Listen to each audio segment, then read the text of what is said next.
So hello everyone. So ito ang Independence Park at yan ang Leonardo Plaza everyone ng bonggang-bongga. Mainit kasi nakalimutan ko yung aking sunglass. So ayan, madami diyang ibon everyone ng bonggang-bongga at lalo sa gabi napakadaming ibon ng bonggang-bongga. So dito, yan yung pinaka fountain nila.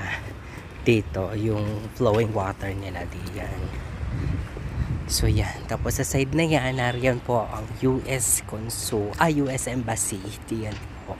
And then sa may pababa po nun ang Manila Cemetery ng bonggang-bongga. At yan po ay nag-iisang fast food. And then dito ako dumaan. Kita nyo naman ang init-init everyone ng bonggang-bongga. Pero payapa dito everyone ng bonggang-bongga. So yan ang Independence po.